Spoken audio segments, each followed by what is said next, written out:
Yes. Donc, bonjour à tous. Merci aux personnes présentes dans le webinaire et merci d'être présents. Donc aujourd'hui, on est ici avec Amine pour vous parler de Microsoft Fabric avec un angle un peu différent. Donc, qui est pas l'angle outil, mais plutôt cas d'usage et usage de la plateforme et de la solution. Donc l'idée, c'est vraiment de transformer Fabric en vrai levier de performance pour l'organisation et de vous faire un partage de nos expériences et de ce qu'on peut voir en tant que consultant sur le terrain. Ouais. Donc c'est sous ce titre, libérer le potentiel de vos cas d'usage et booster votre IA qu'on vous accueille aujourd'hui. Et on va commencer par la présentation de Amine qui Yes. m'accompagne aujourd'hui. Donc, bonjour tout le monde. Je m'appelle Amine Mohabedine. Je suis expert Data IA, plutôt spécialisé côté Microsoft. Du coup, j'interviens souvent sur des sujets autour de Fabric pour la mise en place ou la maintenance d'une data platform. J'interviens aussi pour tout ce qui est conseil client sur les best practices, sur les gouvernances, les pilotages, toujours autour de Fabric. Normalement, certains d'entre vous connaissent déjà Maxime. Si lui laisser la parole pour qu'il se présente. Ouais, donc pour ceux qui me connaissent pas, moi c'est Maxime Dechier, je suis le responsable de l'offre Data et IA chez Delaware, donc Delaware cabinet d'intégration de solutions, allez, spécialisé ERP, CRM et aussi beaucoup de data, c'est ce dont on va parler aujourd'hui et en particulier de Fabric, mais on verra qu'il y a un petit point aussi sur la partie ERP. Yes. Pour information, on a lancé un petit sondage sur le côté. L'idée, c'est que ce soit interactif, donc n'hésitez pas à répondre en fonction de vos réponses. On essaiera d'orienter notre discours, notre présentation, notre partage. Et si vous avez des questions aussi, n'hésitez pas à les mettre dans le chat et on y répondra soit en live, soit en fin de session. On a prévu un peu de temps là-dessus. Parfait. Et je vais te laisser passer à la slide suivante, Amine. Pour information, avant de basculer sur les slides, donc on a un support qui nous permet d'avoir un fil directeur. Il faut savoir qu'on ne présente pas que des slides. Amine a préparé de la démonstration. On va rentrer également dans le système. Et donc, ce qui permettra d'avoir du concret et pas qu'une partie slide. Donc, première chose j'imagine que si vous êtes là, c'est que vous connaissez Fabric. Mais l'idée, le point principal qu'on voulait remettre en avant en introduction rapide, c'est de se dire que Fabric n'est pas un nouvel outil BI, c'est une solution aujourd'hui, une data platform qui est là pour accélérer les cas d'usage data et IA à l'échelle de l'entreprise, à l'échelle d'une organisation, à travers 3 points. Donc déjà, c'est une unique plateforme, donc SaaS, Public Cloud, qui gère tout ce qui va tourner autour de la data et de l'IA. Une continuité, donc ça va assurer une continuité naturelle entre les équipes IT, data et métier, parce qu'on le sait, hein, la data, c'est pas uniquement du domaine de la technique, c'est également du métier. Et l'objectif de la data, c'est pas de faire des beaux dashboards, de la belle ingénierie data, mais c'est de répondre à des besoins métiers. Et enfin, l'idée, c'est que ce soit un socle qui est pensé pour industrialiser les usages. Et c'est ce que nous, on rencontre au quotidien à travers nos expériences, nos clients. Et encore une fois, c'est ce qu'on veut partager avec vous. C'est pour ça qu'on est ici. Donc, pourquoi ce webinaire Comme je vous disais, déjà, c'est une notion de partage. Notre idée, elle est venue de là. Ce qu'on voit avec Fabric aujourd'hui, c'est une multiplication des workloads. Aujourd'hui, Fabric, donc on a la notion Power BI, mais on a aussi toute la notion d'ingestion et de modélisation de données. On voit que ça multiplie les usages, les workloads. Donc, ça peut parfois poser confusion chez nos clients. Ensuite, on a une saturation des capacités. Donc, Amine reviendra en détail dessus. Mais les capacités, c'est la nouvelle façon ou la façon de gérer, comme toute data platform, les usages et monitorer la consommation, que ce soit financière ou technique, de votre plateforme Fabric, de votre solution. Et enfin, on peut parfois avoir une difficulté à anticiper les coûts et la performance, à l'inverse d'outils, je veux dire, ancienne génération, best of breed. et c'est pourquoi on est là aujourd'hui. C'est ça. Donc, pour répondre à ces 3 points, merci Amine.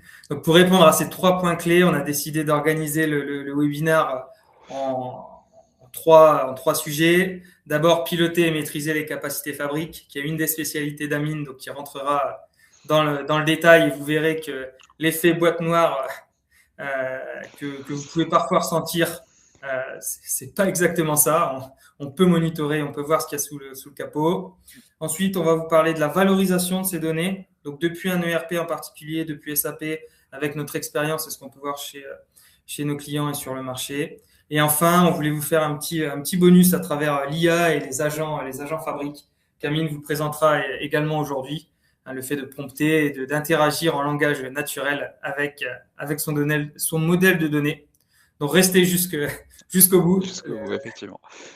Avant de passer à la suite, Maxime, je te propose qu'on fasse un petit point sur le sondage. Sur le premier sondage, c'est assez équilibré. C'est à 29% pour les personnes qui veulent découvrir Fabric aujourd'hui, pour explorer l'activation de l'IA dans leur environnement et obtenir des conseils pratiques. Un peu moins, par contre, pour tout ce qui est valorisation de mon ERP. Mais globalement, c'est assez distribué, on va dire. Ok, bon, top. Ça veut dire que les sujets intéressent. Et tous les 3 sujets sont pertinents. Donc, exactement. n'hésitez pas si vous avez des questions par rapport à ce qu'on se dit. On a d'ailleurs lancé un deuxième sondage pour voir un petit peu où vous en êtes sur votre utilisation de Fabric aujourd'hui. Donc, n'hésitez pas à y répondre. Comme ça, on pourra, comme disait Maxime tout à l'heure, ajuster notre discours en conséquence. Voilà. Donc, on va commencer par le sujet qui est un peu sous-estimé aujourd'hui, qui est la Ouais. gestion des capacités. Et donc, comment optimiser tout ça? Et je te laisse la parole. Merci Maxime, comme vient de dire si bien Maxime, aujourd'hui, on se base plus sur tout ce qui est mise en place de la plateforme, essayer de tirer le maximum de nos données, mais le pilotage de notre capacité est très important. Donc aujourd'hui, Fabric, c'est une plateforme data qui est très moderne et du coup, contrairement aux data platforms plus traditionnelles, elle offre beaucoup plus de valeur. Mais ces valeurs-là viennent avec un enjeu de pilotage derrière. Donc, je vais vous donner quelques exemples pour que vous puissiez vous projeter. Par exemple, aujourd'hui, Fabric, un de ses points forts, c'est la possibilité d'avoir des ressources mutualisées. C'est-à-dire qu'aujourd'hui, vous avez un seul pool de capacité, qui est votre capacité Fabric. Et en fait, vous pouvez mutualiser les usages de vos différentes équipes et leurs usages sur une même capacité. Ça permet de casser les silos et aussi à optimiser vos ressources. Mais bien sûr, il faut faire attention. Le fait d'avoir un usage centralisé sur le même ressource, il faut être très vigilant par rapport au pilotage de la capacité et le faire à l'échelle globale, c'est-à-dire tout surveiller dans un seul endroit. Aussi, Fabric aujourd'hui permet d'accélérer vos workloads avec plus de débit opérationnel, c'est-à-dire qu'aujourd'hui, vos workloads, vous pouvez les exécuter en parallèle, ce qui vous permet d'avoir plus de flexibilité et aussi un usage beaucoup plus rapide. Bien sûr, qui dit valeur dit enjeu de pilotage derrière. Donc, cette charge simultanée, faut très bien la maîtriser, la piloter, la monitorer parce que vous risquez d'avoir des pics d'utilisation et vous risquerez d'avoir des impacts sur votre performance à certains moments. Enfin, l'une des forces de Fabric aujourd'hui, c'est que c'est une plateforme unifiée, c'est-à-dire qu'elle va réunir BI avec ce qui est Power BI, du data engineering, de la data science et de l'IA sur une même plateforme. Et l'enjeu derrière tout ça, c'est qu'il y a une sorte de collision des workloads. Je vais vous donner peut-être un exemple, ça va peut-être plus vous parler. Aujourd'hui, dans votre capacité Fabric, vous faites tourner des rapports et un rapport il est anormalement lent, c'est pas très fluide et tout. Donc la raison n'est peut-être pas forcément le rapport en soi, parce que il pourrait y avoir des fortes workloads, des rafraîchissements très très lourds qui tournent derrière et qui peuvent impacter d'autres usages. Et c'est pour cette raison que sur ce webinaire, nous allons vous montrer un petit peu comment identifier tout ça et je vous dis pas plus que ça. Ouais, donc le message qu'on va faire passer avec cette slide, les 3 enjeux qu'on vient d'évoquer, Amine, c'est que c'est vraiment que Le fait d'avoir une data platform centralisée, ça amène beaucoup de choses, beaucoup de différenciants, mais il y a des enjeux de pilotage qui sont différents de ce qu'on faisait auparavant. Et donc c'est pour ça que bien piloter, c'est aussi optimiser l'usage de la plateforme. Exactement. Donc, pour les personnes qui ont déjà Fabric, parce que j'ai vu que sur le sondage, il y a quelques personnes qui ont commencé soit à faire des POC ou soit qui ont adopté déjà Fabric. Donc, vous avez peut-être rencontré ce genre de symptômes. Donc, on a listé 4 symptômes qui sont revenus souvent par rapport au retour utilisateur et ce qu'on retrouve de manière générale sur Fabric. Et peut-être que vous avez rencontré ce genre de symptômes ou si vous les avez peut-être pas rencontrés aujourd'hui, c'est des choses qui risquent de vous arriver dans le futur. Et enfin, on a listé 4 points ici, dont je vais vous en parler juste après. Donc, le premier point, c'est des lenteurs intermittentes. Comme je disais tout à l'heure, par exemple, vous avez un rapport qui fonctionne de manière très fluide la plupart du temps, mais ponctuellement, vous avez des ralentissements, des petites erreurs sur le rapport et que vous arrivez difficilement à expliquer, même si vous n'avez pas forcément changé structurellement le rapport ou fait d'autres modifications, mais c'est des phénomènes qui se produisent. Vous pouvez avoir aussi de l'instabilité sur vos refreshs. Donc aujourd'hui, vous avez des refreshs de data qui vont tourner comme activité de background, mais vous pouvez avoir des petites anomalies comme des refreshs qui durent anormalement plus longtemps ou carrément des refreshs qui échouent. Donc c'est peut-être un symptôme qui. Donc si vous voyez ce genre de symptômes, clairement aujourd'hui, il est temps de piloter votre capacité Fabric. Le troisième point, c'est un peu le regroupement des deux précédentes. Donc, si vous voyez ces deux symptômes ou l'un d'entre eux qui se répète de manière récurrente dans le temps, soit vous avez identifié une sorte de schéma ou de répétition, ou pas du tout, mais c'est persistant dans le temps, c'est un indicateur fort aussi.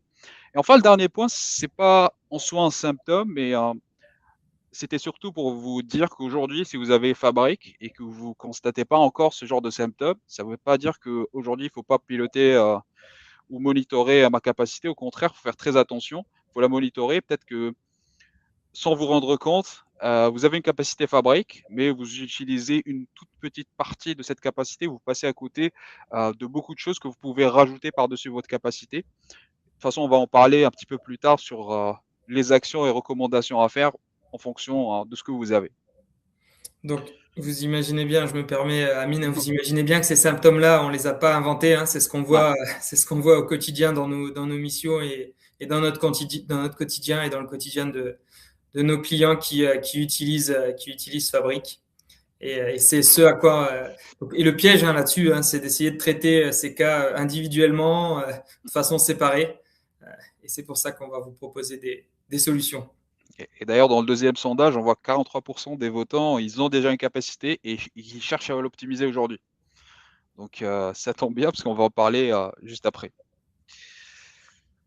Et donc, si vous avez le sentiment qu'il est temps aujourd'hui de piloter votre capacité, nous avons listé 3 signaux principaux qui, selon nous, vont vous aider à avoir un monitoring transverse et complet de votre capacité. Donc, le premier signal qui peut vous aider aujourd'hui, c'est le niveau de sollicitation de votre capacité. Donc, est-ce que votre capacité aujourd'hui, elle est sous-utilisée? Est-ce que vous avez un usage plutôt équilibré de votre capacité ou est-ce que votre capacité est sous tension? D'accord? Donc là, dans la démo après, je vais vous montrer un petit peu les métriques à surveiller pour justement identifier ce premier signal. Le deuxième signal, c'est le profil de consommation. Aujourd'hui, on a distingué 2 profils. Donc, le premier profil, c'est d'avoir un profil régulier, stable. Qu'est-ce que je veux dire par là? C'est-à-dire que votre consommation des ressources Fabric sont assez stables, qui varient peu dans le temps. Donc ça, c'est le premier profil. Le deuxième, c'est une consommation concentrée en pic. C'est-à-dire que vous avez des pics de consommation sur des heures de pointe ou sur des jours particuliers du mois. Ça, c'est important de distinguer les deux, ce qui va nous permettre derrière de prendre des actions en fonction de votre profil de consommation. Et le dernier signal, c'est le périmètre d'impact. Comme je l'ai dit tout à l'heure, il y a beaucoup de collisions des workloads, des root causes qui sont difficilement identifiables. Et grâce à ce signal, ça va vous permettre de voir quels sont les workloads affectés. Ce sera distingué en deux parties. Ce sera les activités de background. Donc, qu'est-ce que je veux dire par des activités de background? Ça va être tout ce qui a été planifié. Par exemple, des refresh de datasets, des lancements planifiés de data pipeline ou autres. On a aussi la partie interactive qui sera principalement l'interaction entre l'utilisateur et les items fabriques, qui sera probablement concentrée sous forme d'interaction avec des rapports Power BI par exemple. Pour information, Amine, on a une question de David dans le chat à propos d'une. Merci d'ailleurs Ouais. pour la question. Donc à propos d'un symptôme de capacité dépassée sur une F64, en particulier à cause d'un rapport consommant beaucoup de CU et qui a été rafraîchi manuellement plusieurs fois sur une même journée. Ouais, effectivement, faut éviter ce genre de pratique de rafraîchir manuellement. Vaut mieux passer par de la planification, c'est-à-dire que la personne qui va gérer ses ressources, c'est elle qui doit décider quand est-ce que ces datasets doivent être rafraîchis, justement pour éviter cette concentration. D'ailleurs, je vais vous en parler après dans les stratégies à adopter.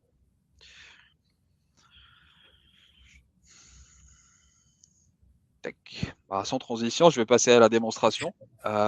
Pour les personnes qui sont familières avec Fabric, pour les autres, je vous prie d'attendre à la fin de la démonstration. On va parler d'autres choses qui pourraient vous intéresser, notamment l'intégration des données ERP et l'accélération avec l'IA. Mais sur cette partie-là, ça sera principalement dédié aux personnes qui ont déjà Fabric aujourd'hui. Et on va faire un deep dive sur la Fabric Capacity Metric App.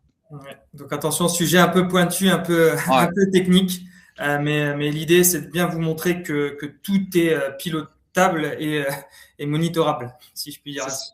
C'est ça, oui. En fait, on va essayer de faire le parallèle avec les 3 signaux qu'on a mis en place dans la slide d'avant et un petit peu vous montrer là où regarder pour identifier votre profil de consommation, votre niveau de consommation, et cetera. Donc, si vous n'êtes pas encore familier avec ce rapport, donc c'est le Fabric Capacity Metric App. Donc, c'est ni plus ni moins qu'un rapport Power BI que vous allez retrouver de manière par défaut dans votre capacité. Bon, il y a un petit setup à faire la première fois, mais normalement, vous devrez tous y avoir accès à condition d'avoir les bons rôles. Donc, je vais faire l'accent sur une feuille du rapport particulièrement, c'est la feuille Compute, celle qui va nous intéresser le plus. Et toujours dans le ruban, vous allez voir en premier, donc là, vous avez le nom de votre capacité. Donc, vous pouvez switcher entre différentes capacités si jamais vous en avez plus d'une.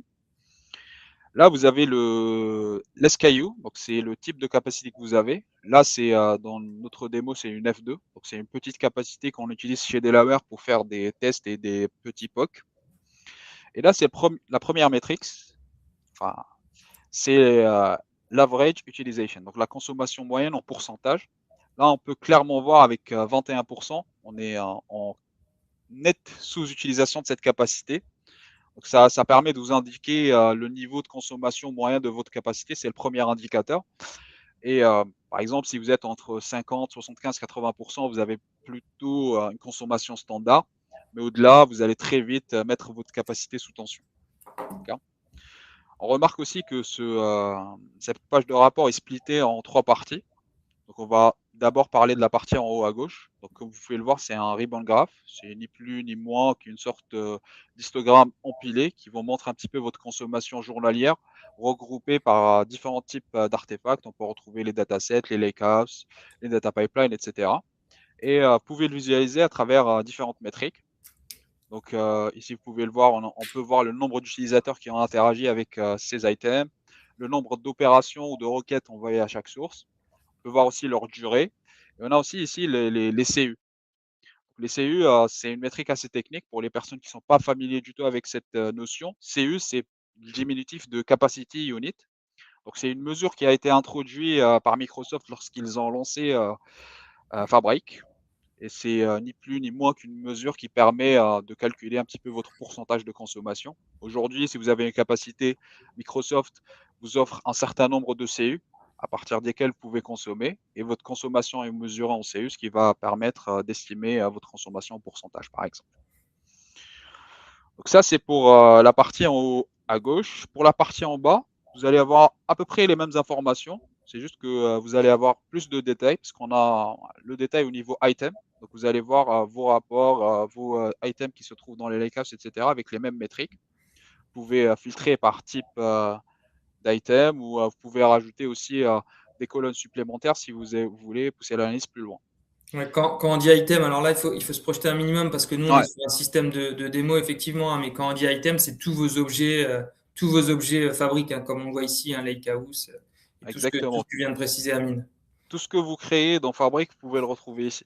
Donc un modèle sémantique, LKS, un data warehouse, etc. Donc voilà pour ces deux parties-là.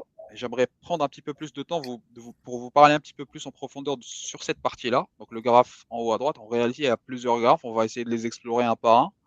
Mais tout d'abord, on va commencer par la partie utilisation.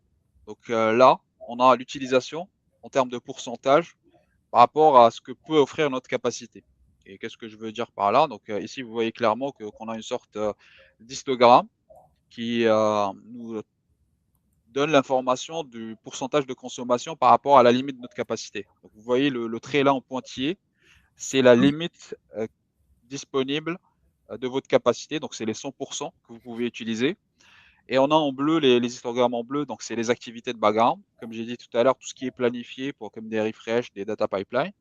Et en rouge, tout ce qui est interactif, c'est-à-dire tout ce qui est interactif entre l'utilisateur et un item, par exemple des rapports Power BI. Et j'aimerais juste faire une petite pause ici pour vous parler du deuxième signal aussi, qui est le profil de consommation. Grâce à ce graphique, vous pouvez avoir une idée sur votre profil de consommation. Là, clairement, on a sur cette capacité un profil de consommation au pic, c'est-à-dire qu'on a une consommation plutôt faible et à des moments ou à des jours, on a des pics de consommation comme ça. Donc là, clairement, on a un profil de consommation en pic, mais par exemple, si vous avez un profil de consommation plutôt stable, vous allez avoir beaucoup moins de variations dans le temps et avoir quelque chose d'assez stable. Donc si vous voulez savoir votre profil de consommation, c'est l'endroit où regarder. Mais j'aimerais aller encore un petit peu plus loin. Donc j'aimerais faire un zoom sur cet événement ici pour que ce soit un petit peu plus intéressant. Et là, on voit sur la partie interactive en rouge, on voit qu'on a réussi à dépasser 100% de notre capacité alors que vous me dites comment c'est possible de Donc là, dépasser. ce qu'on se dit, Amine, hein, c'est qu'à 8 heures du matin, le 6 mars, il y a eu C'est ça, un dépassement de capacité et c'est illustré exactement. par la zone rouge. Exactement. On peut voir les dépassements ici parce que ça, on a dépassé les 100%. Je vais juste faire un zoom sur le bon time point pour vous montrer. Voilà, on y est. Donc là, à 8h50 et 30 secondes du matin, le 6 mars, on a constaté un dépassement. Donc, total d'utilisation est aux alentours de 290%, alors que nous, on est censé être capé à 100%. Je vais essayer de vous expliquer un petit peu ce phénomène, mais pour ce faire, on va aller explorer plus en détail ce time point précisément. Donc, on peut avoir un drill-through qui va nous envoyer dans une autre page qui va nous donner plus de détails sur notre capacité. Donc, on voit le time point, c'est défini par cette colonne en vert. Et on peut voir que là, la courbe en vert, c'est notre consommation en pourcentage. Et le trait rouge-orangé, c'est plutôt notre limite qui est à 100%. Donc sur cette vue, on a pas mal de détails. On peut aussi voir et faire la distinction entre les activités de background et les activités interactives. Là, on peut voir sur les activités de background, il n'y avait pas beaucoup de consommation. Et c'est effectivement sur les activités interactives où on a dépassé. Donc clairement, 289%. Et on peut voir les items qui ont participé à cette hausse. Là, on a un seul item, c'est le rapport sales qui se trouve dans le workspace Smart BI Reporting. Donc si vous avez plusieurs items, vous allez les voir ici aussi. Et ce qui est intéressant avec Fabric, donc là, on va voir la consommation. On va avoir une consommation qui va grimper progressivement.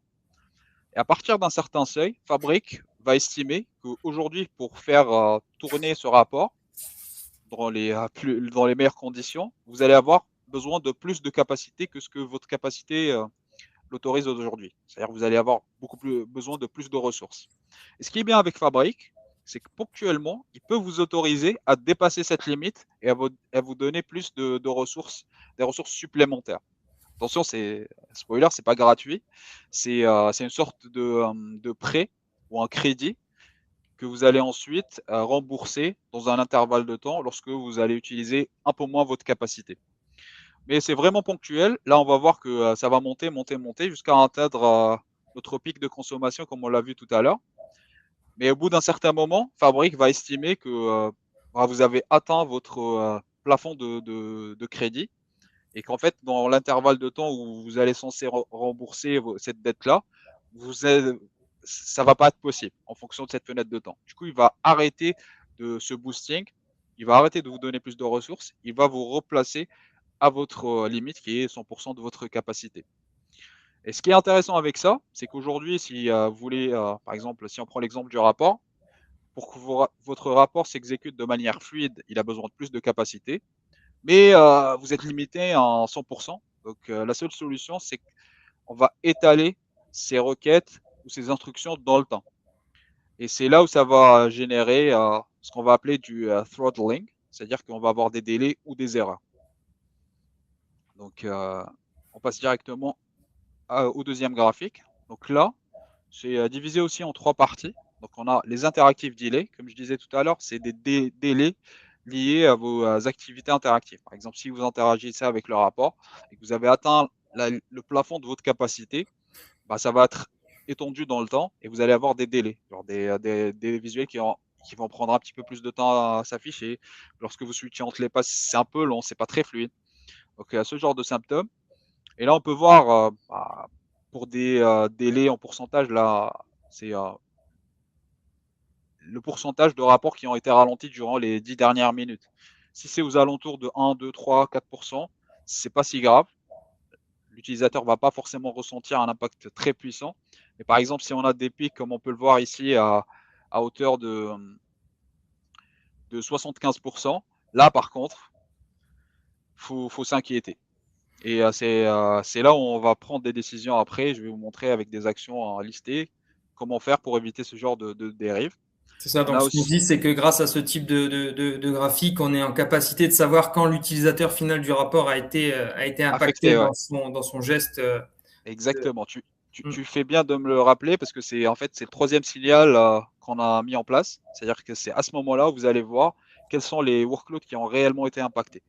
Vous allez voir si c'est de l'interactif, donc fortement du Power BI qui a été impacté. Et on voudrait préserver l'expérience utilisateur au maximum. Donc là, c'est comme je disais tout à l'heure, pour des délais faibles, c'est pas si grave, mais lorsque vous voyez que les délais commencent à augmenter, faut s'inquiéter. On a pire encore, les délais c'est encore ça va, mais on peut avoir aussi des rejets carrément. Donc si par exemple le délai prend un peu trop longtemps, à un certain moment vous allez avoir un timeout et du coup vous allez retrouver des visuels qui sont en échec, des rapports qui ne veulent pas se charger. Et c'est très atroce pour l'utilisateur final. Et d'ailleurs, ici, on souhaiterait se rapprocher le plus possible du 0%. Il faudrait éviter tout rejet pour tout ce qui est interactif. On peut voir aussi les rejets liés aux activités de background. Donc, ça va se traduire par des pipelines qui échouent, par des data refresh qui échouent également. C'est moins grave que tout ce qui est interactif parce que l'utilisateur ne va pas le ressentir tout de suite. Mais ça peut être gênant dans le sens où vous allez avoir votre data qui n'est pas forcément à jour. Et ça impacte aussi indirectement l'expérience utilisateur. Ici aussi, on souhaite avoir quelque chose de proche de zéro. Donc ça, c'est pour les signaux. Je vous montre aussi un graphique bonus. Je vous promets, c'est le dernier. Après, on passera sur des choses un petit peu plus moins techniques.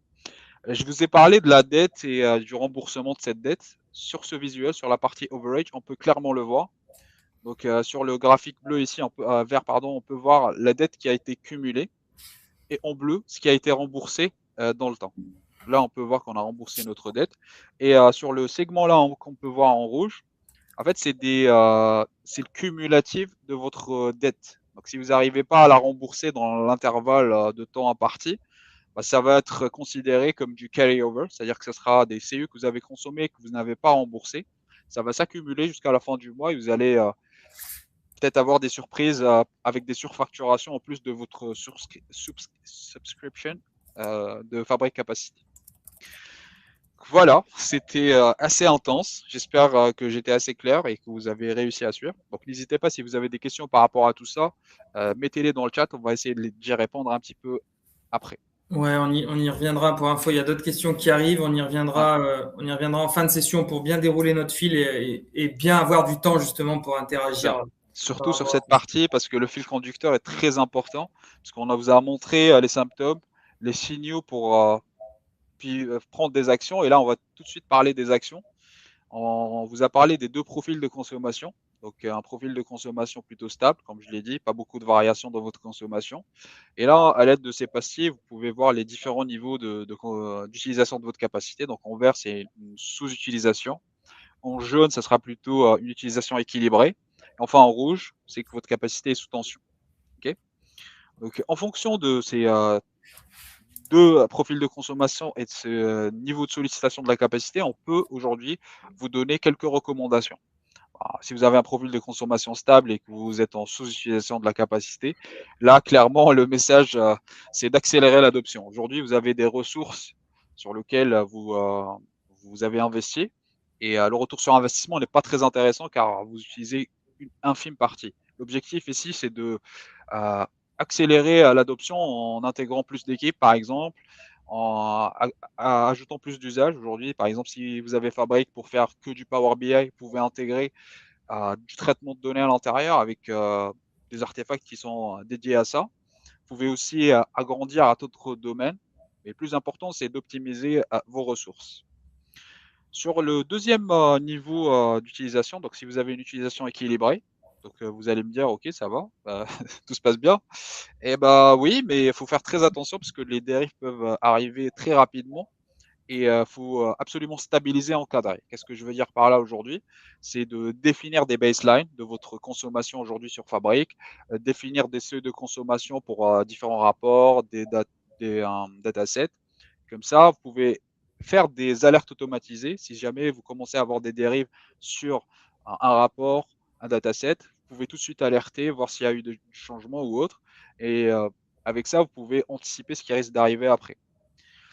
Et enfin, si vous avez votre capacité qui est sous tension et que vous avez un profil de consommation stable, donc le premier objectif, c'est d'optimiser, puis redimensionner. Donc, qu'est-ce que je veux dire par optimiser? Donc, si vous monitorez bien votre capacité, vous allez détecter les items fabriques, les rapports, les data flows, les data pipelines qui vont consommer le plus. L'objectif ici, c'est de les cibler, essayer de les optimiser, peut-être demander à vos développeurs d'optimiser un petit peu les requêtes DAX, réduire peut-être les refreshs de certains data pipelines et commencer à planifier un redimensionnement à la hausse de votre capacité pour un petit peu avoir un petit peu plus de jeu et parce que au fil du temps, bah, votre capacité elle va augmenter parce que vous allez avoir une croissance organique de vos données. C'est complètement naturel. Donc, optimiser. Ensuite, pensez à planifier un size-up. Dernier Et profil. ouais, le profil de consommation en pic, donc si vous avez des consommations en pic, donc même si vous êtes en sous-utilisation en moyenne de votre capacité, l'objectif reste le même, c'est d'accélérer l'adoption, mais avant ça, il faudrait peut-être penser à lisser votre consommation pour partir sur des bases solides. Qu'est-ce que je veux dire par lisser? Donc, vous allez avoir vos pics, déterminer quels sont les items responsables de ces pics, essayer de les étaler dans le temps sur des périodes un petit peu plus creuses pour avoir quelque chose d'assez lisse et ensuite accélérer l'adoption comme on a recommandé pour le premier profil. Et lorsque vous avez une utilisation équilibrée, certes l'utilisation équilibrée, mais les pics de consommation peuvent mettre ponctuellement la capacité sous tension. Et c'est très important à ces moments-là de prioriser l'interactif. Comme je vous l'ai montré tout à l'heure, c'est très désagréable d'avoir des rapports qui ralentissent, qui échouent. Et l'objectif ici, c'est de déterminer sur ces périodes de pic, là où l'interactif est très présent, c'est de déporter tous les autres usages, tout ce qui est background, rafraîchissement lourd, actualisation des datasets, les mettre dans des périodes où l'interactif n'est pas si fort que ça. Ça permet de protéger l'interactif et d'avoir une expérience utilisateur plutôt fluide. Et enfin, si vous avez des pics de consommation et que votre capacité est sous tension, là, vous devez expérimenter pas mal des symptômes qu'on a mentionnés tout à l'heure. Donc, l'objectif, c'est d'essayer de les réduire, comme j'ai dit, déporter, essayer de lisser. Mais malheureusement, par moment, c'est pas possible. Donc, on va essayer d'absorber ces pics. Par exemple, aujourd'hui, sur Fabric, il y a une fonctionnalité très intéressante qui s'appelle Auto Scale Up. Donc, c'est une fonctionnalité, une fois activée sur Fabric, donc vous allez avoir vos workloads qui fonctionnent. Mais dès lors que vous allez avoir besoin de beaucoup plus de ressources, Fabric va activer ce scale-up. Il va faire sauter la limite supérieure de votre capacité, c'est-à-dire que vous allez avoir des ressources illimitées pendant une période de 24 heures, ce qui va permettre à tous vos workloads de s'exécuter de manière optimale. Mais par contre, il faut faire très attention parce que tout ce que vous allez consommer au-delà de votre limite sera facturé séparément. Et la recommandation, c'est de tout de suite penser à un redimensionnement. Faites-le le plus rapidement possible si vous êtes dans ce cas-là. Voilà. Avec tout ça, j'ai parlé surtout des.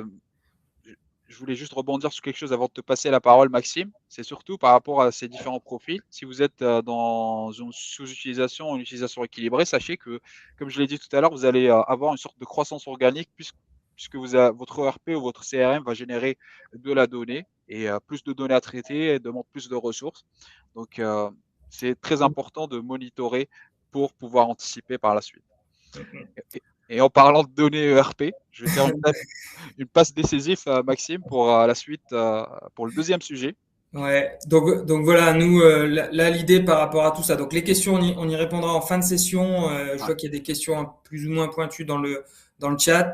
ouais, Euh, ce type d'accompagnement par rapport aux capacités, par rapport à comment gérer ça dans une capacité fabrique, on le fait, comme on vous le disait, quotidiennement chez nos clients.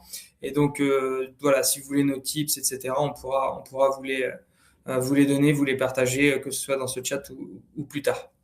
Le deuxième sujet donc qu'on voulait aborder aujourd'hui, c'est les données ERP. Donc ouais. maintenant, vous savez comment piloter vos capacités, vous savez optimiser la plateforme fabrique. Qu'est-ce qu'on y met dedans? On a voulu aborder un sujet qu'on connaît bien, nous, chez Delaware, c'est la gestion de la donnée ERP et en particulier SAP. Pour avoir encore une fois, hein, des insights et de la donnée valuable le plus concrètement et le plus rapidement possible.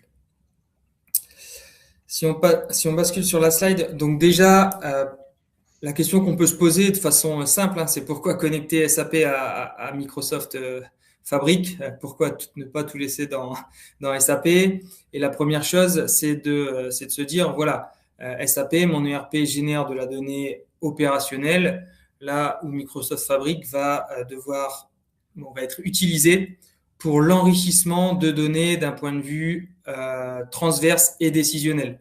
On va pouvoir exploiter la donnée de l'ERP, l'enrichir et la croiser avec d'autres données, exemple CRM, budget, on voit souvent de la comparaison budgétaire, etc., etc. On capitalise sur un écosystème Microsoft déjà en place. On le voit fréquemment avec du Azure, du Power BI ou encore même du Business App.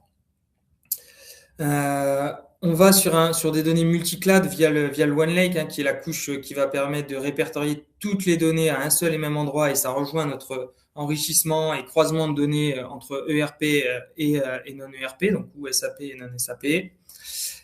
Ça accélère la diffusion au métier. Donc on reparle de Power BI, hein, mais l'idée c'est que à travers Fabric, vous allez pouvoir créer des choses plus complexes, des pipelines de données plus poussés, Amine en a parlé un petit peu tout à l'heure, Ouais. qui vont pouvoir être exploités et requêtés par vos utilisateurs finaux.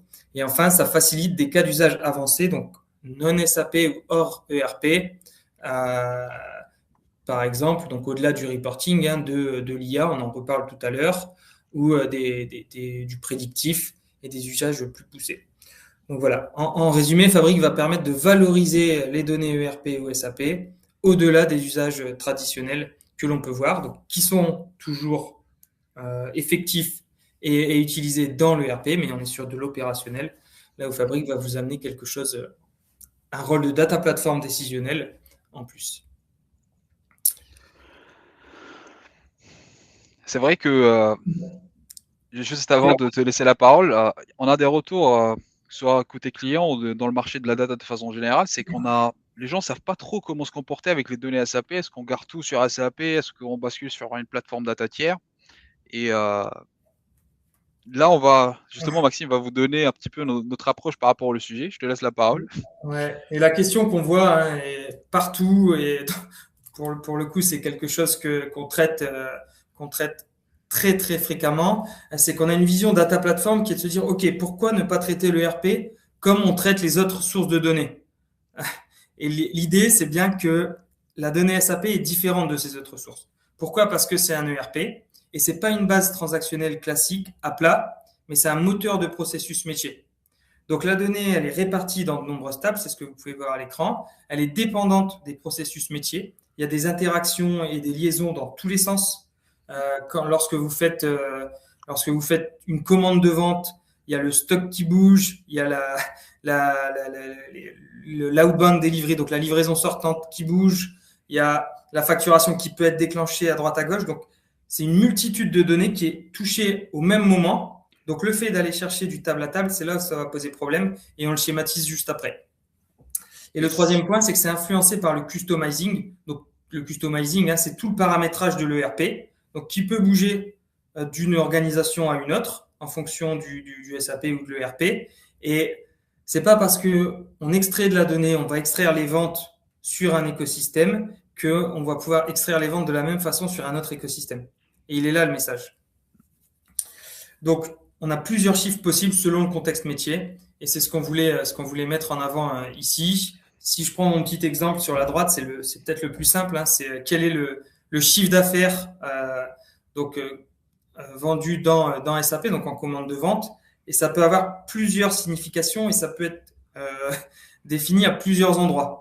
Donc, avec une colonne source et une colonne signification, on retrouve les sales orders, donc les commandes de vente, B2B. Donc ça, on le retrouve dans l'objet commande. Tout ce qui est billing, on va le retrouver dans facturation, je l'ai évoqué dans mon exemple. Tout ce qui est finance, on va le retrouver dans le module comptabilité. Et tout ce qui va être controlling, contrôle de gestion, on va le retrouver dans l'analyse de rentabilité. Donc, pour un objet, on voit 4 domaines différents. Et c'est en fonction du cas d'usage, en fonction du besoin, qu'on va devoir extraire cette donnée de l'ERP. Et c'est ce qu'on voulait mettre en avant ici. Schématiquement, sur la slide suivante, donc l'idée, ça a été de représenter de façon très simple, je regarde l'heure en même temps, de façon très très simple à travers ces petits points de données, ce qui se passe d'un point de vue technique dans l'écosystème. Donc sur la gauche, vous avez votre système ERP avec des données structurées, organisées selon la logique et le domaine métier. Donc imaginons qu'on est sur de la facturation en bleu, de la commande de vente en violet et du contrôle de gestion en vert. Toutes ces données, comment elles sont gérées dans SAP, c'est le deuxième petit schéma. Elles sont connectées entre eux, donc de différentes façons. Vous reprenez mon exemple avec la livraison sortante, des relations, des règles et des modèles déjà définis. Maintenant, il va falloir extraire cette donnée de l'écosystème SAP. Et lorsqu'on l'extrait, ce qu'on voit le plus souvent à travers des projets data platform, c'est de retrouver les données brutes sans structure métier claire à la sortie. Donc, c'est toutes ces liaisons qui ont été faites dans SAP, on les ressort table par table, ce qu'on voit la plupart du temps, pour reconstruire un modèle et une logique métier ensuite, ce qui provoque potentiellement de grosses incohérences et ce qui provoque surtout un effort supplémentaire par rapport à cette reconstruction. Et l'enjeu, donc je te laisse basculer Amine, l'enjeu ici, c'est de ne pas recréer ce qui existe déjà. Et c'est ce que nous, on s'applique à faire dans toutes nos prestations, c'est-à-dire de récupérer le modèle de données tel qu'il a été géré dans SAP, donc avec toutes les connexions qui vont ensuite être enrichies dans Fabric. Yes. Et bon, je suis pas expert SAP, mais d'après ce que j'ai compris, c'est que au-delà de l'aspect technique qui est très très complexe, pour avoir essayé la première approche, c'est très très painful. Et c'est surtout par rapport au gain de temps, parce que il y a des modèles préconfigurés qu'on peut directement utiliser depuis SAP. Je n'utilise pas la technologie qu'on va recommander, mais globalement, c'est l'idée, c'est ça. Ouais, exactement. C'est exactement ça. Et ça, pour le coup, c'est vraiment, tu dis painful, mais on l'a rencontré chez de nombreux clients parce que les équipes ERP et les équipes data sont totalement splittées. Ouais. On va avancer un peu vite parce qu'on veut vraiment vous montrer la petite démo sur l'IA. Donc là, on a notre architecture de référence Fabric. Je vais passer vite dessus. J'imagine que vous la connaissez ou si jamais on refera un webinaire dédié à ça. Donc vous avez sur la gauche les producteurs de données avec les différentes couches et les concepts que l'on connaît côté data, avec la gestion de données qui va être gérée en fonction de l'utilisation par deux composants Fabric qui sont Data Factory, Azure Data Factory et Event Stream si c'est de l'événement, dans une landing zone avec de la donnée brute, les différentes couches que l'on connaît, bronze, silver, gold, qui vont être utilisées pour modéliser la donnée et la mettre à disposition de sémantiques modèles ou d'utilisation de reporting, IA ou applicatif de façon centralisée, unifiée et gouvernée. Lorsqu'on est sur un système SAP, nous, ce que l'on recommande à nos clients, c'est de fonctionner différemment, c'est d'utiliser l'outil SAP qui est géré et qui lui, utilise directement les modèles de données déjà conçus pour l'extraction de données, donc déjà modélisés, c'est le petit icône avec toutes les connexions qu'on a vues sur la slide précédente, et d'arriver directement sur votre slide Silver. Pour éviter, encore une fois, le message ici, c'est d'éviter de refaire un ERP dans votre data platform, ce qui vous fera gagner aussi bien du temps, de la maintenance, et ce qui vous permettra de garder une cohérence de bout en bout dans l'architecture. Donc l'idée ici, c'est de récupérer la donnée déjà traitée, pré-modélisée, et de l'enrichir ensuite dans Fabric. Exactement. L'idée, c'est qu'à partir du Silver, là, on va récupérer des données non SAP, on va pouvoir les croiser, les valoriser et de répondre aux besoins utilisateur final dans le sémantique model. Ça marche. Donc, si je prends un exemple, je vois qu'il est déjà 45. Donc, si je prends un exemple ici, donc le suivi de commande jusqu'à l'encaissement, donc qui est un processus assez connu côté ERP, qui est l'order to cash, on va retrouver une vision partielle et tardive du cycle client avec des données fragmentées, commande, livraison, facture, des informations pas à jour parce qu'on est sur des traitements par batch, et une difficulté à identifier pour les utilisateurs du retard, des litiges, des blocages. Avec Fabric ou avec la data platform Fabric, l'objectif, ça va être d'unifier les données SAP que je viens de vous évoquer pour les croiser avec de la logistique, du CRM et d'avoir une mise à disposition quasi temps réel en cible. Donc, derrière ça, l'idée, derrière ce cas d'usage précis, c'est d'une détection proactive des retards pour répondre à la difficulté rencontrée, une réduction du DSO qui est un indicateur hyper connu dans le domaine de l'ERP qui est le temps pour être payé, là, ce qui, de façon logique, améliore la satisfaction client et priorise les actions. Donc voilà, à travers ce petit laïus sur le RP, nous, notre recommandation et nos conseils par rapport à ça, c'est qu'il y a 5 conditions pour créer de la valeur sur une data platform Fabric connectée à un ERP et en particulier SAP. C'est l'alignement du métier dans un premier temps, c'est le message principal, c'est que c'est un use case métier qui va créer votre besoin. La deuxième idée qu'on voulait vous montrer, c'est préserver la logique et ne pas recréer ce qui existe déjà. La gouvernance, donc pour éviter de perdre toute donnée, ce qui est connecté avec ce qu'on vient de se dire. La stratégie data, donc d'ingestion SAP qu'il ne faut pas sous-estimer. Et enfin, donc, comme pour tout projet, j'ai envie de dire, et tout projet de data platform, c'est la collaboration avec un enjeu qui est au-delà de la technique. C'est aussi ce qu'on voulait dire ici, c'est que c'est un enjeu organisationnel et pas que artefact, plateforme et technique. Et sur ce, donc, quand tout est bien en place, je vais repasser la parole à Amine à travers un petit exemple d'agent Fabric et activation IA en 5 minutes chrono. On vous a fait attendre jusqu'à la fin pour voir un petit peu les agents Fabric à l'action. Donc, je vais vous expliquer un petit peu brièvement à quoi consistent les Fabric Data Agents. Donc, les Fabric Data Agents, c'est une interface utilisateur qui permet de questionner les Fabric Data Agents avec du langage naturel. Le Data Agent va questionner nos sources de données, que ce soit les modèles sémantiques, les lakehouse, les data warehouse, les event streams. Il va transformer notre requête en langage naturel en requête, que ce soit en DAX, SQL ou KQL en fonction de la source. Il va synthétiser la réponse, va transformer en langage naturel et nous donner une réponse concrète. Donc, sans transition, on va directement passer à la démo pour vous montrer un petit peu les data agents. En fait, les data agents, c'est un artefact Fabric, c'est un item comme tous les autres. On peut directement le créer à partir de la plateforme Fabric. Vous voyez ici, là, on l'a déjà créé un qu'on va essayer de vous montrer. Pour le configurer, c'est assez simple. On peut ajouter jusqu'à 5 sources de données, comme vous pouvez le voir sur le panneau de gauche. Là, j'ai ajouté un lakehouse et un modèle sémantique. Pour le configurer aussi, vous avez besoin de lui donner quelques instructions. Là, on lui a donné des instructions basiques sur le type de comportement, comment il doit structurer ses réponses et autres. On peut lui donner aussi des informations sur le jeu de données en question pour qu'il puisse mieux cibler nos questions. Et en fait, vous allez vous retrouver avec une plateforme comme ça. Donc, on lui a déjà posé les questions auparavant. Là, qu'est-ce que tu peux me comparer les CA entre janvier 2026 et janvier 2025? Vous voyez qu'il me donne une réponse assez concise ici. Et ce qui est bien avec les data agents sur Fabric, c'est que c'est complètement transparent. C'est-à-dire qu'on peut voir directement la requête qui a été générée pour générer cette réponse. Là, du coup, il a généré une requête en DAX. Donc, c'est le langage utilisé pour les modèles sémantiques. On peut voir le tableau récapitulatif. Ensuite, il synthétise tout ça pour nous donner une réponse. C'est la même chose. Je lui ai demandé ce qu'il peut me le faire par catégorie de produits. Il le refait. Même chose. Il me donne un tableau tout propre. Il me donne exactement ce qui s'est passé comme requête derrière. Et donc là, l'idée, hein, vous avez bien compris, hein, c'est d'interagir en langage naturel Ouais, avec le modèle de données et que l'utilisateur puisse poser les questions directement. Donc, l'utilisateur puisse poser les questions et requêter la donnée qui est définie dans la Là où modélisation. c'est fort, c'est que ces data agents peuvent s'incorporer directement sur Copilot 365 si vous avez déjà une licence, sur Teams.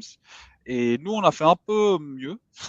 On a essayé de l'incorporer directement sur un rapport Power BI et ça a très bien marché. Je vais vous montrer rapidement cette démo parce qu'on est un peu à la bourre. Mais très brièvement, donc ici on a un rapport, on a configuré un agent directement accessible depuis Power BI qui va nous permettre d'analyser les écarts et de les comprendre. Donc là, on peut voir qu'il y a eu quelques écarts identifiés, notamment sur janvier-février, plus précisément sur la région sud-est. Alors, je vais accélérer un petit peu. Et là, juste en cliquant sur cette icône, on va avoir l'agent Fabric directement intégré sur Power BI qu'on peut questionner. Là, je vais lui demander une question pour qu'il m'explique un petit peu les écarts entre CA et budget sur la région sud-est pour janvier-février 2026. J'accélère encore un petit peu. Et là, vous voyez qu'il me donne une réponse assez complète. Il me donne même une explication comme quoi l'effet saisonnier a affecté un petit peu notre budgétisation.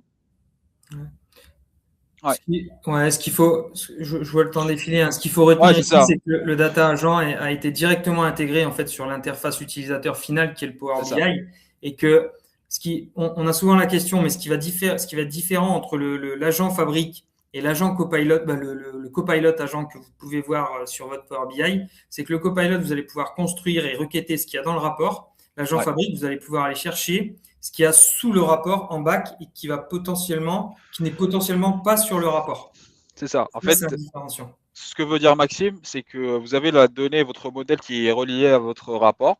Bah, l'agent Fabric a la possibilité d'aller voir plus loin, requêter d'autres sources de données. Mais ce qui est fort aussi encore avec les data agents, c'est qu'ils vont utiliser vos accès, l'accès de l'utilisateur en question. Donc, si vous n'avez pas accès à certaines tables ou vous avez un RLS qui est déjà mis en place, c'est pris en considération. C'est là où c'est très très fort. C'est ça. Donc, Et on va finir là-dessus. c'est ça. Là, on a poussé un peu le trait en envoyant un mail directement à l'intégration fabrique via le data agent.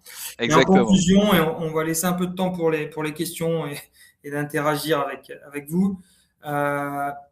Sur ce webinaire, on verra pour en faire un autre, peut-être plus poussé sur l'IA si besoin. Ce qu'il faut retenir, c'est ces trois piliers en particulier. C'est premièrement la capacité. Ce n'est pas une contrainte, ce n'est pas une boîte noire. C'est aussi un levier de pilotage. Donc quand il y a un pilotage global, vous pouvez aller analyser et maîtriser votre capacité. Le deuxième point, c'est que la valeur est dans la donnée métier à travers le RP, on vous l'a vu, et avec un gros focus sur garder la logique métier quand vous modélisez, que vous créez vos data pipelines vers Power BI ou vers l'outil de restitution qui va bien. Et qu'enfin, l'IA va pouvoir amplifier ce qui est déjà maîtrisé et permettre l'accessibilité à vos modèles de données qui sont construits et maîtrisés à travers un langage conversationnel. Et ce sera les utilisations d'aujourd'hui et de demain en particulier. Voilà, il nous reste 7 minutes. Je pense qu'on va prendre quelques questions. Surtout, ce qu'il faut retenir aussi, donc là, on va prendre quelques questions. Si vous avez Ouais. besoin de nous contacter, vous avez nos LinkedIn. Il y a de la communication de la part de l'AWARE sur ce webinaire. N'hésitez pas à nous contacter directement. On est disponible et voilà. Donc, est-ce que tu veux prendre quelques questions, Amine, en particulier? Ouais, j'aimerais bien prendre quelques questions, notamment la question de David L. Donc, il dit qu'il n'a pas rencontré forcément de délai et Microsoft nous a désactivé la capacité fabrique. Plus de refresh en ligne possible jusqu'à minuit. Et en fait, ça revient un petit peu à ce que je disais tout à l'heure, c'est l'effet de boosting et smoothing, ce que j'ai simplifié tout à l'heure par emprunter et rembourser. Donc, surtout pour les activités de background, donc vous avez un horizon de temps de 24 heures pour rembourser votre dette. Donc, si vous avez surutilisé les activités de background en faisant beaucoup de refresh, vous avez consommé énormément. et durant le reste des 24 heures, vous avez fait que rembourser votre dette en fait. Et c'est un mécanisme qui peut se produire effectivement et ça va vous bloquer les refreshs pendant 24 heures. C'est pour ça que ça a été réactivé après minuit. Donc, je pense que j'ai répondu à cette question, mais n'hésitez Ouais. pas à rebondir sur mes réponses si jamais vous n'êtes pas Puis, satisfait. puis après, ce qu'il faudrait aussi, c'est qu'on analyse plus en détail hein, par rapport à tout ça et on voit Exactement, exactement ce qui se passe. Vas-y. exactement. J'ai essayé de donner une réponse. Et là, il y a toujours David qui est très actif dans le chat qui demande on sort les données SAP via des OData. Donc, c'est ce qui pratique aujourd'hui. En effet, on ne récupère pas le modèle de données. Donc, c'est pas forcément une question, mais c'est juste un constat pour Ouais. s'aligner avec ce que tu as dit tout à l'heure, Maxime. Je te laisse Ouais, rebondir effectivement, dessus. par rapport à ça, donc par rapport aux OData, alors c'est la façon, je vais dire, détournée ou technique qui est proposée par SAP pour extraire les données. Nous, ce qu'on préconise par rapport à ça, donc comme vous l'avez vu, c'est d'utiliser BDC Datasphere pour aller extraire proprement soit les vues CDS qui sont dans un système S4 pour ceux qui connaissent le RP SAP, ou soit les extracteurs dits SAPI pour les systèmes ECC à l'ancienne. C'est ces deux objets-là, vue CDS et extracteur SAPI, qui permettent de garder la logique métier, gérer les deltas et d'être certain de ne pas avoir de problème de volumétrie. Yes. Alors, dernière question de David. Et Il nous demande dans l'onglet user, donc dans le ribbon graph qu'on a vu tout à l'heure, il me dit à quoi correspond users par rapport à CU, duration et operations.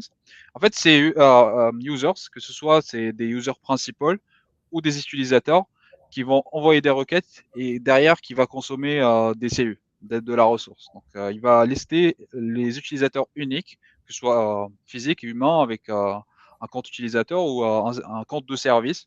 Donc, ils vont être listés en tant qu'utilisateurs individuels qui ont sollicité cette source-là et qui ont consommé des CU. Donc, voilà. Tac, tac. Je regarde encore. ouais, on a une Il y question a, il y a, sur le Teams, ouais, Data il y a, Agent dans Teams. il y a Guillaume qui pose la question. Et est-ce que c'est possible sur Teams? Oui. Peut-être pas nativement, parce que j'ai essayé les différentes approches. Aujourd'hui, Microsoft ne documente pas officiellement la distribution sur Teams, mais on peut avoir quelques solutions de contournement, par exemple en passant par du Copilot Studio, qui permet d'intégrer directement les data agents dans un agent Copilot Studio. Ça va vous permettre de l'intégrer directement sur Teams. Mais ce qui est intéressant, c'est qu'aujourd'hui, l'approche qu'on vous a montrée sur du Power BI, c'est pas du tout du natif. C'est vraiment, il y a une mécanique derrière. On passe par Power Apps, Power Automate, justement pour utiliser l'API du Data Agent. Je ne l'ai pas mentionné, mais c'est possible d'utiliser aussi l'API du Data Agent pour construire votre propre chatbot et pouvoir l'utiliser là où vous le souhaitez. C'est ça, dans n'importe quel applicatif. Et c'est là aussi Ouais. la force, hein, c'est qu'il y a un MCP en API qui va permettre d'être requêté pour ceux qui connaissent un peu la partie plus technique. Il y a Esther aussi qui nous pose une question sur les Data Agents. Elle demande est-ce qu'il y a une préparation sur le dataset en amont. Il n'y a pas une réponse claire par rapport à ça. C'est juste que, en fait, votre donnée doit être bien construite. C'est-à-dire que je vous ai montré tout à l'heure, lorsqu'on va lui poser une question, l'agent va réaliser des requêtes derrière. Et si votre modèle de données n'est pas bien construit, c'est-à-dire que vous avez des clés qui ne matchent pas ou des dénominations qui ne sont pas très claires, Ouais. bah, l'agent ne va pas pouvoir forcément reconnaître tel ou tel champ ou va pas pouvoir faire des jointures pour enrichir la donnée et ça va générer des comportements assez bizarres derrière. Avec un gros accent sur la sémantique hein, là-dessus. On a Ouais, déjà pu expérimenter si la sémantique n'est pas bonne, si les noms de champs sont mal gérés. En fait, la ouais, clairement. modélisation de données avec l'IA est d'autant plus importante parce que si votre utilisateur final demande deux fois quel est mon chiffre d'affaires et qu'il a deux réponses différentes, c'est l'équipe data et l'équipe IT forcément qui va avoir un mauvais ressenti ou en tout cas qui sera mal apprécié. Et donc, c'est la Yes. sémantique et la modélisation qui fera la différence. Dernière question, je pense. Normalement, j'ai balayé toutes les questions. Il y a Guillaume qui nous demande si les data agents peuvent appliquer les RLS avec les droits utilisateurs. La réponse, c'est clairement oui. J'en ai parlé tout à l'heure. Donc, si vous avez du RLS sur vos rapports, sur vos datasets, ou même sur vos autres sources de données, pas comme du data warehouse, bah, le data agent va prendre les accès de l'utilisateur qui va utiliser l'agent pour lui donner accès au niveau ligne. C'est-à-dire s'il y a du RLS qui restreint juste au niveau d'une région, par exemple pour les équipes commerciales, lorsque l'agent sera questionné par cet utilisateur-là, il aura juste accès à la data Je te coupe par, de parce sa qu'on va être région. coupé, Amine, je pense. Ouais. Donc, merci, un grand merci à tous. J'espère qu'on a répondu à vos questions. Yes, merci à tous d'avoir suivi le live. De toute façon, vous allez retrouver, il y a Paul qui a posté les différents liens LinkedIn et vous allez pouvoir directement consulter les rediffusions, que ce soit sur la chaîne YouTube ou sur notre site aussi. Donc, Voilà. n'hésitez pas. Et je me Et répète, mais on reste disponible, hein. Ben, on c'est se ça, répète, on reste disponible. N'hésitez pas à nous contacter, n'hésitez pas à solliciter Delaware également. Euh, c'est des sujets qui nous passionnent et sur lesquels on répond à des cas d'usage et des besoins ben voilà, de nos clients et de nos partenaires. exactement. On s'arrête sur ça, sur Merci ces à belles tous. paroles. Merci à tous et j'espère à très vite. Si vous avez d'autres questions, n'hésitez pas à me contacter personnellement sur LinkedIn. Donc, on est ouvert aux échanges et puis Idem. voilà. Bon après-midi à tous. Salut. Salut!